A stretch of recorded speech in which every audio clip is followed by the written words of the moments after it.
Let G and H be two groups.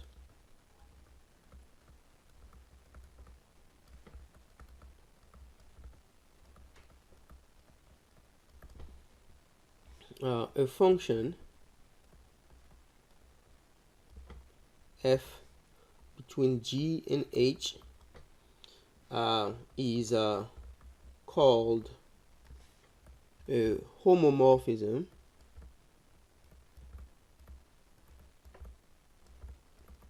if it preserves the group operation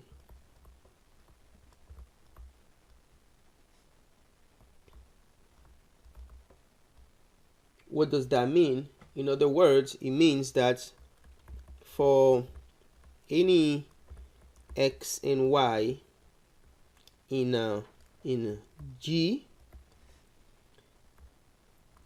if you look at f of x times y, you'll get f of x times f of y. Now let us be clear about the meaning of this group operation. So notice here that this is an operation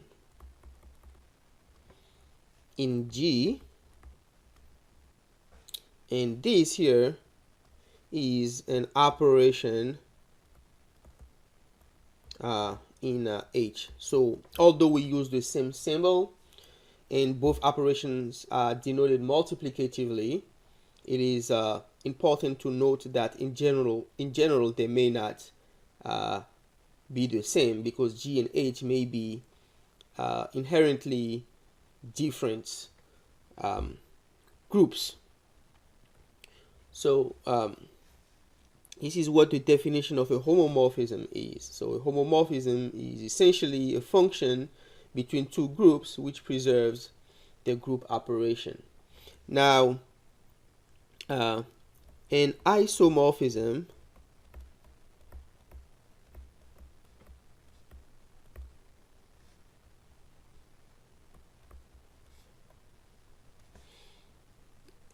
is a homomorphism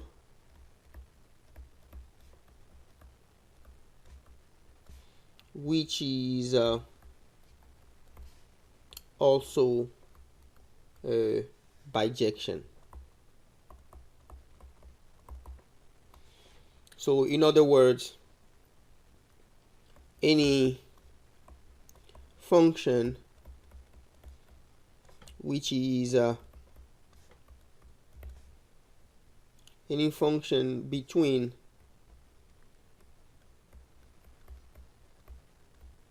G and H which is A injective, B surjective,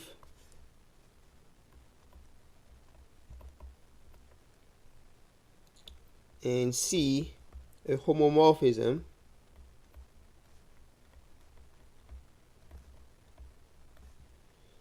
is an isomorphism.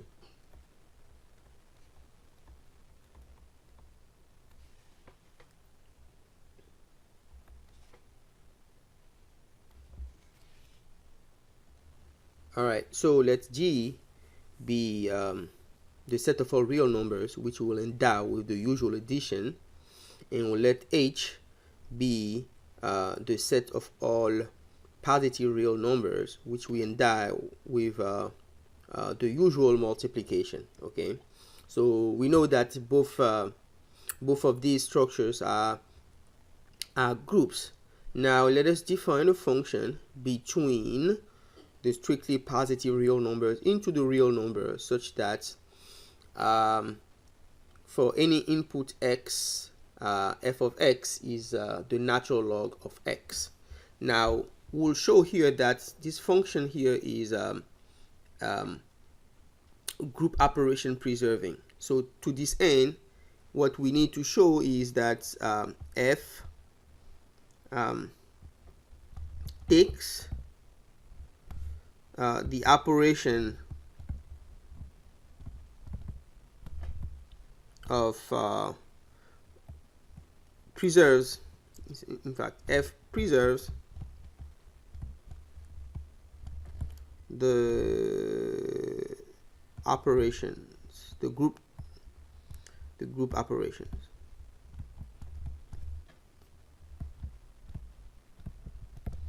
So we want to show this. Okay, so this is what we want to show. Okay, so to this end, let's x and y be two elements which are strictly positive. Now let's look at f of x times y. So this will be the natural log of x times y, and we know that the natural log of x times y is the natural log of x plus the natural log of y, right? So this is in fact f of x plus y. Okay, so notice that indeed f is preserving the operation of this group. Therefore, f is a homomorphism.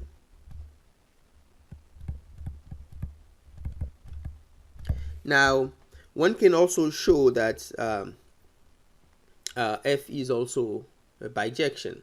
Okay, so since f is a bijection,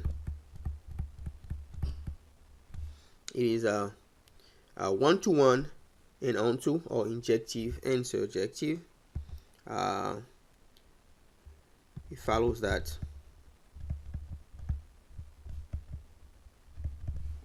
f is also an isomorphism.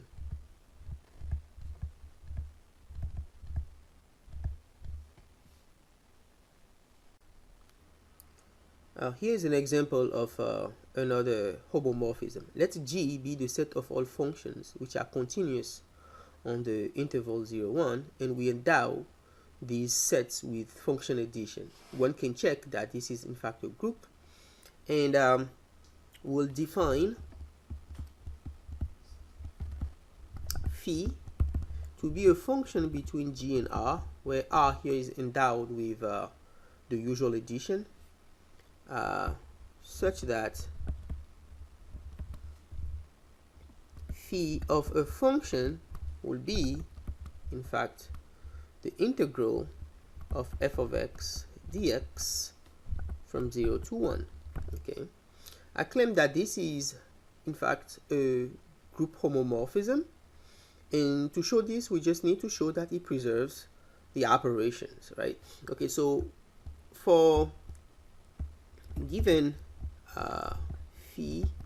f and g in the group, which are two continuous functions on the interval 0, 1, phi of f plus g is going to be the integral from 0 to 1 f of x plus g of x dx, right?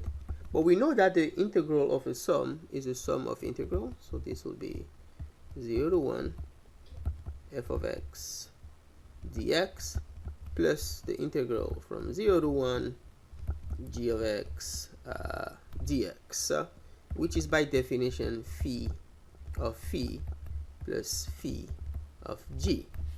Again, this function takes sum of functions into sum of numbers. Alright, so let's suppose that f is a homomorphism between two groups G and H. So E sub G will be denoted. So when we write here E sub G, we mean the identity. This is the identity in G, and when we write E sub H, we mean the identity in H. Okay, so what we want to show here is that in fact this homomorphism takes an identity to another identity. Also, it maps the inverse in G to the inverse of f of a. And if you take f of a power n, where a power n is a time itself n time with respect to the operation in G, then we get f of a n for any element a and for any integer n. Okay, so let us try to prove this theorem. So for the first part, let's suppose that we set H be the image of the identity element. That is, so we can say that F is this, but then again, by definition of the identity element, we can rewrite it as this product, but then because F is a homomorphism, then we get this times this, right, which is essentially H times H. Okay, so thus H must be H times H, and now H here is an element in the group H. So if we take H inverse times H, so we multiply on the left by H inverse, we'll get H inverse times H, and this is equivalent to stating that the identity element in H is equal to H. All right, so that settles the first part. What about B? So we want to show for B, to prove B, it suffices to show that f of a inverse is the inverse of f of a, right? Okay, so let's do that. So let's take f of a inverse times f of a. Well, f is a homomorphism, so you preserve the group operation. This here is the identity in G. Part A tells us that this will be the identity in H. Okay, and similarly, if we take f of a times f of a inverse, we get f of a inverse, which is going to be f of EG, which is EH. Okay, so in other words, so for any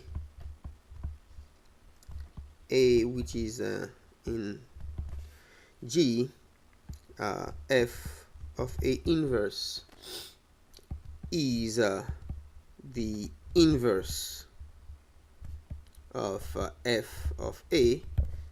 So we write that f of a inverse is f of a inverse.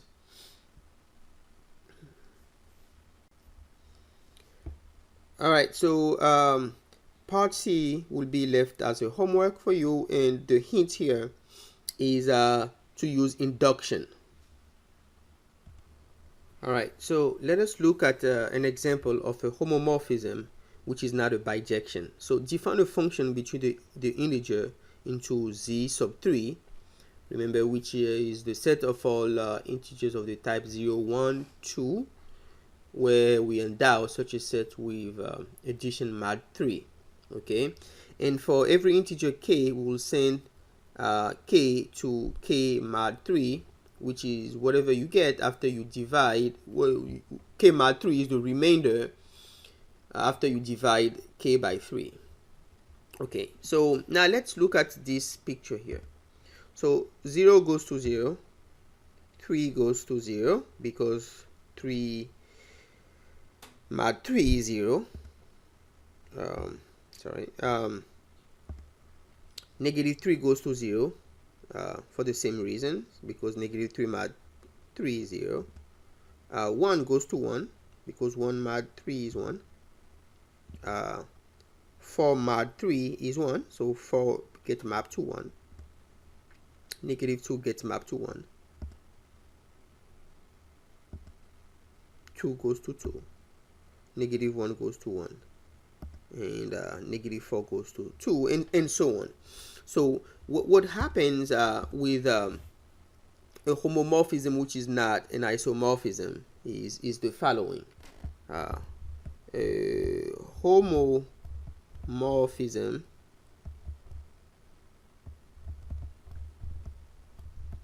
which fails to be an isomorphism,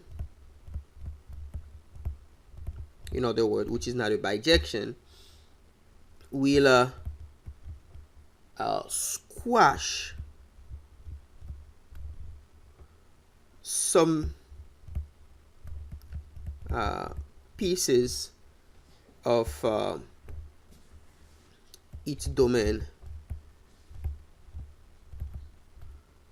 together, right? So it's almost as if it's sort of gluing some pieces together, and after you start gluing, all of the integers will just left with just the set containing 0, 1, and 2. Okay, now what is really happening here can be made a little bit more precise with some additional technical term that we will look at in a little bit. But to motivate this concept, what is happening is that through this map, Z is essentially partitioned into Z is partitioned into 3 cosets of 3Z, right? So namely, we'll have the coset 3Z, we'll have 1 plus 3Z, and then we'll have 2 plus 3Z. Okay, we will define the kernel of F as the set of all integers such that F of K is 0.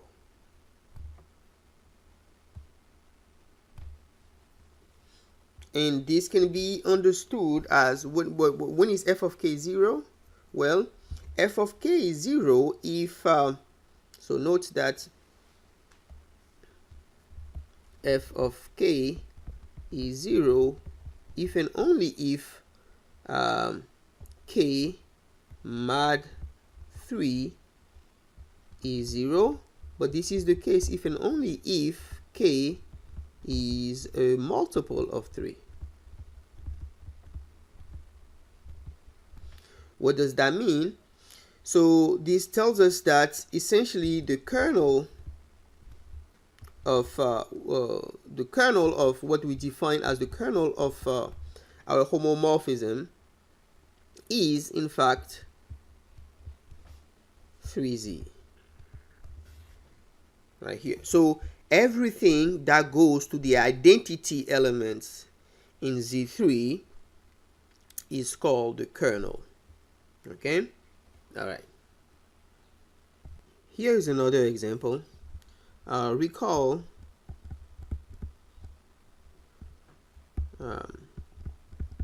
that GL and R is the set of all invertible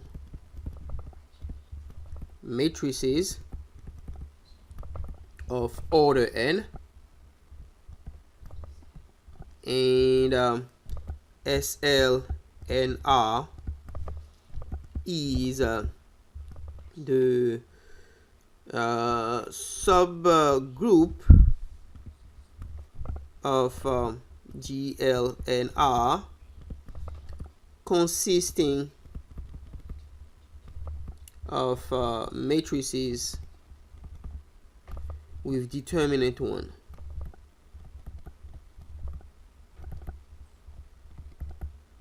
In other words, SL and R is the set of all matrices in GL and R such that the determinant of M is 1. Now, I'm going to define F as a function between the general linear group into R, such that actually, so it will be R take away 0, such that F of M is the determinant of M. So again, so we here we endow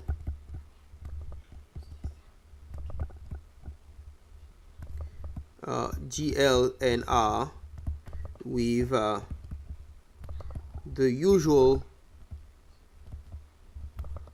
matrix multiplication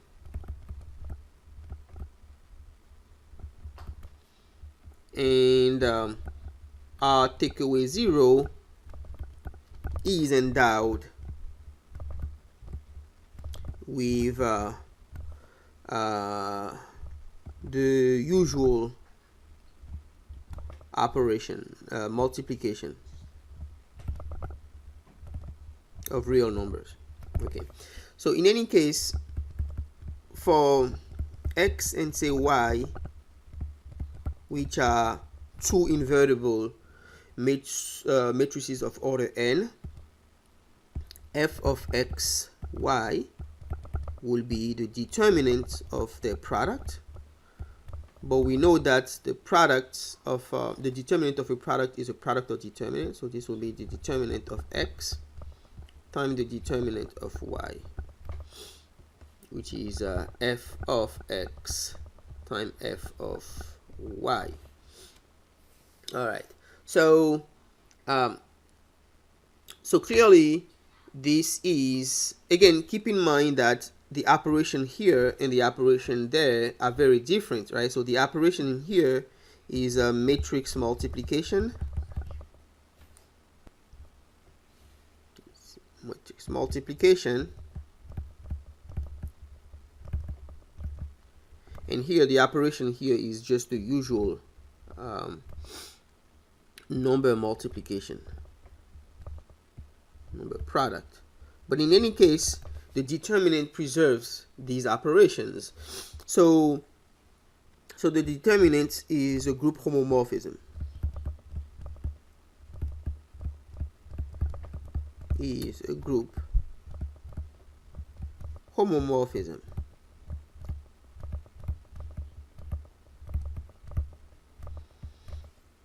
Now, again, so the general linear group is huge, right? And then the real line is fairly smaller, relatively to the general linear group. So it must be squashing a lot. So in other words, if you try to find out for us here what is the kernel, what is going to the identity element? Well, the kernel of F here will be the set of all matrices in the general linear group such that the determinant of M is 1. But by definition, that's the special linear group, right? So the kernel of of the determinant function is the special linear group. It's sending every element in the special linear group to 1. Alright, so let's F be a group homomorphism. Then the range of F, which is the set of all numbers of the type f of g, where g is in G, or the image of G under the map F, which is illustrated here in this black set here, is that in fact a subgroup of H. So the range of F is a subgroup of H. And B, the kernel of F, which we define as the set of all elements in G that map to the identity element in H, as illustrated in the blue picture, is a subgroup of G. So the kernel, everything that goes to the identity in H, is a subgroup of G. Okay, so I'm going to ask the viewer here to pause the video and to prove these results before they proceed. Okay, so this is the fact that the range of F is a subgroup of H and the kernel of F is a subgroup of G is left as an exercise. Instead, I would like to turn back to the definition of a kernel and try to see, in fact, we will prove that the kernel in fact measures, in a sense, how injective a homomorphism is. So this loosely stated statement can be formalized as follows. Let F be a map between G and H, which is a homomorphism.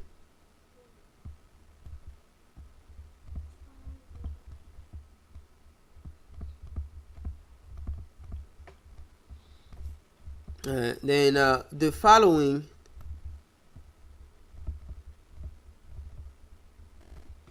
statements are equivalent.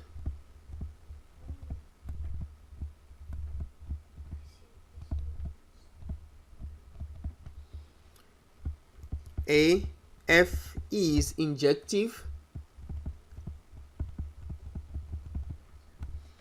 B, the kernel of F is trivial in the sense that it only contains the identity element in G.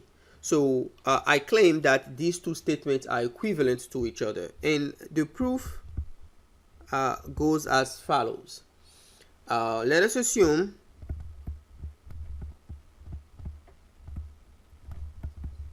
that F is injective. Okay, so we already know that the image of the identity in G is the identity in H. Okay, so since F is injective, it's one-to-one, no other element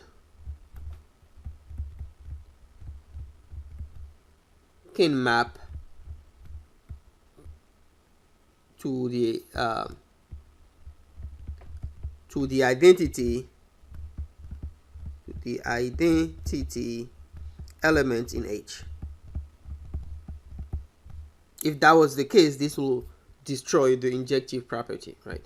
So that tells you automatically, therefore, since EG is the only element in the kernel, then the kernel of F must be the singleton containing EG. Now, for the other way around, for the converse, let us suppose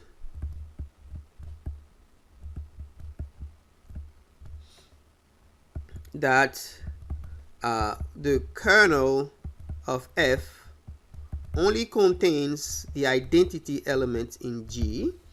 Now we want to show that F is injective. So let X and Y be two elements in G and assume that F of X is equal to F of Y. Okay, that is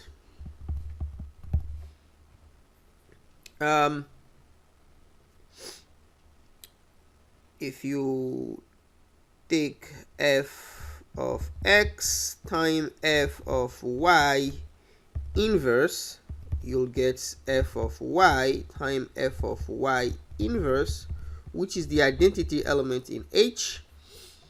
Thus F of X times F of Y inverse will be F of X times F of Y inverse time.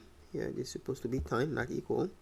And this will be, because F is a homomorphism,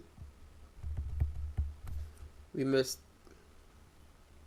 get this, but this has to be EH, right? So this tells you that XY inverse is in the kernel of the homomorphism, but since we assume that the kernel of the homomorphism only contains G,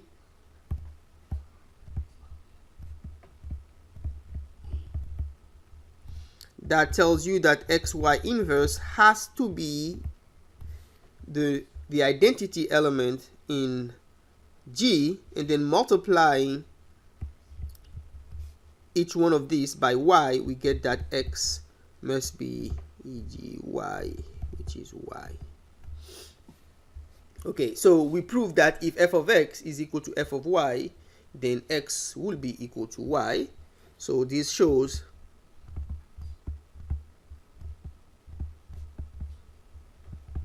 that F is injective.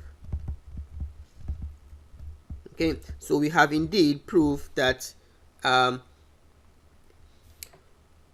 is injective if and only if the kernel of F is trivial. So in other words, like I was saying earlier, the kernel can be used to measure the injectivity or the one-to-one-ness of the function, because if the kernel is extremely small in the sense that it contains the smallest, I mean, it is as small as it can be, meaning that it only contains the identity, then that's actually equivalent to stating that the function is injective. Okay. All right. So I would like to add here some additional I would like to introduce some additional notation and terminology. The first is that a homomorphism which is injective is called a monomorphism. A homomorphism which is also bijective, we already seen that that's called an isomorphism. And if you have a map between two groups which define an isomorphism, then we say that the groups are isomorphic to each other, and we write that G is isomorphic with H, as shown here. And it is worth noting that this here E defines an equivalence class. This relation defines an equivalence class.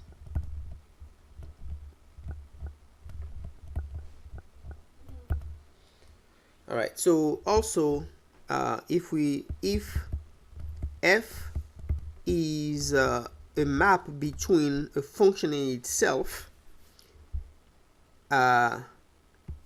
if f is an isomorphism, so that is an isomorphism that maps a group into itself, then we say that f is an automorphism.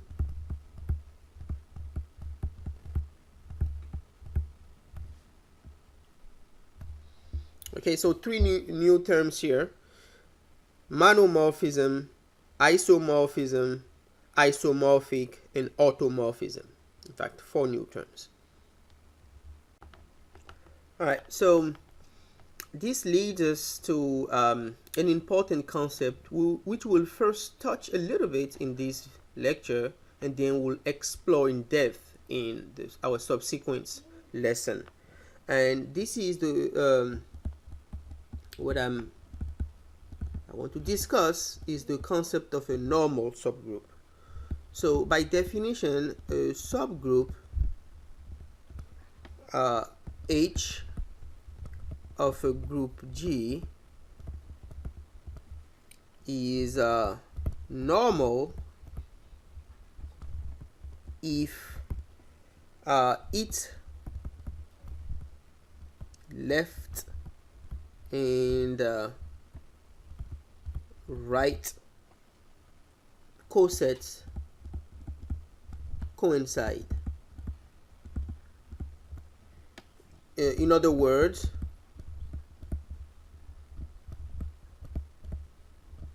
a group is normal if GH is HG for all G. So, and the point here is, so recall that when we write GH, right, what we mean is just the set of all elements of the type GH, where H is running in big G. And when you write HG, then this is essentially all elements of the type HG, where little h belongs to G, right? So a group is called normal if its left and right cosets coincide. Now, based on what we've seen about the kernel, then the following holds true. If phi is a function between G and G prime, two groups, and is a group homomorphism,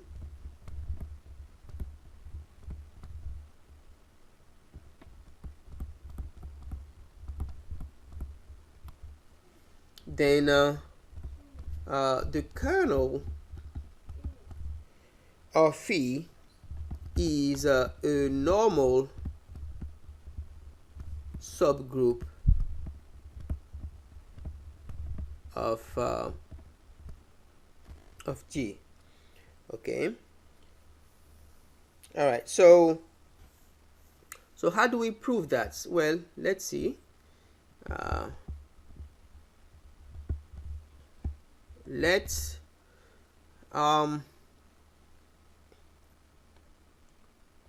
G so be any element in G. We want to show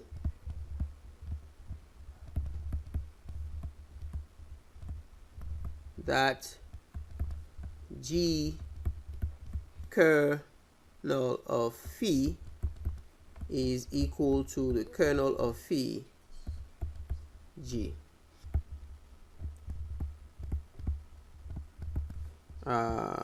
We want to show that the set G kernel of phi G inverse is actually coincide with the kernel of phi. So let's, to this end, let's pick X in the kernel of phi. Then if we look at phi G X G inverse. Since phi is a homomorphism, then this will be phi of G, phi of X, phi of G inverse, which is phi of G, but phi of X has to be E because X is in the kernel of phi. So this will be E of G prime, phi of G inverse, which will be phi of G times phi of G inverse, which is phi of G, G inverse, which is phi of E, right? So G, which will be, of course, E of G prime. So this tells us that because Gx G inverse is being mapped to the identity element in G prime, this tells us that Gx G inverse must be in the kernel of phi.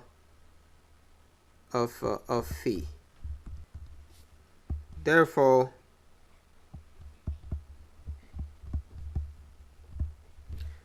this shows that G kernel of phi G inverse is contained in the kernel of phi. All right. So now we want to show next. We want to show next that the kernel of phi is contained in G kernel of phi G inverse. So now let's X be in the kernel of phi. Notice that we can write X as G inverse X G inverse, which can be rewritten as G here, G inverse X G inverse. And to show that X is an element of G ker phi G inverse, it suffices to prove that G inverse XG is in the kernel of phi. Okay, and so to this end, we just need to compute phi of G inverse XG. Since phi is a homomorphism, this will be phi of G inverse, phi of X, phi of G. Phi of X is the identity element in G prime, so we get phi of G inverse E G prime, phi of G, which is of course just going to be phi of G inverse times phi of G, which is phi of G inverse G, which is E of G prime. Okay, so we have proved that any element X can be written as an element of the type G Z G inverse, where Z is in the kernel of phi. So this shows that so since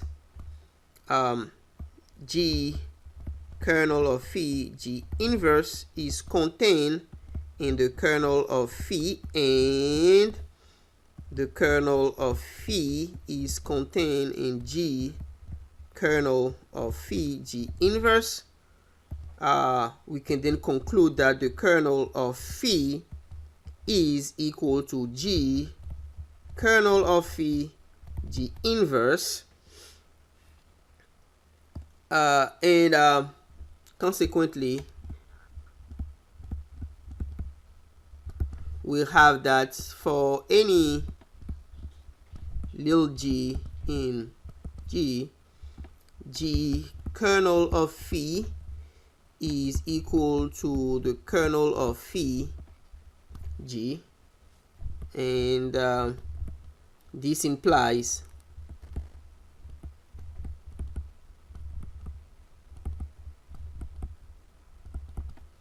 that the kernel of any homomorphism is a normal subgroup of G. Again, the concept of normality is a central concept which we will be studying in depth in our subsequent lesson.